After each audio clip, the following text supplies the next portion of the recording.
Францускиот предлог најдобар можен за Бугарија, па дури и за Бојко Борисов, кој во повеќе наврати ја блокираше Македонија на европскиот пат. Кирил Петков го доби потребното мнозинство. 59 пратеници на ГЕРБ ќе гласаат за прифаќање на документот на Емануел Макрон во бугарскиот парламент. Борисов, порачувајќи дека Петков бил кукавички премиер, кажа дека му верувал на францускиот председател и дека за Бугарија подобар од овој предлог не може да има. Аз вярвам и на президента Макрон, вярвам и на Европската комисија. Верувам во Макрон, верувам во Европската унија. Се што е добро во Бугарија доаѓа од Европската унија. ЕУ и НАТО во моментов бараат проширување со Западен Балкан. ГЕРБ го почнува овој процес.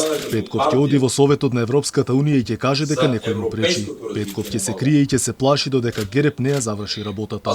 Ние знаеме како да се грижиме за нашата работа. Француското председателство ја направи најдобрата рамка и не може да биде подобра. Големо задоволство од францускиот предлог изрази бугарскиот председател Румен Радев, велејќи дека најдобар можен за Бугарија, порача дека се уште било рано да се прогласува историска победа, бидејќи Македонија морала уште да исполнува за да ја нема блокадата на европскиот пат. Искам да призова българските политици да не бързат да објавяват историческа победа. Сакам да ги повикам бугарските политичари да не избрзуваат да објават историска победа.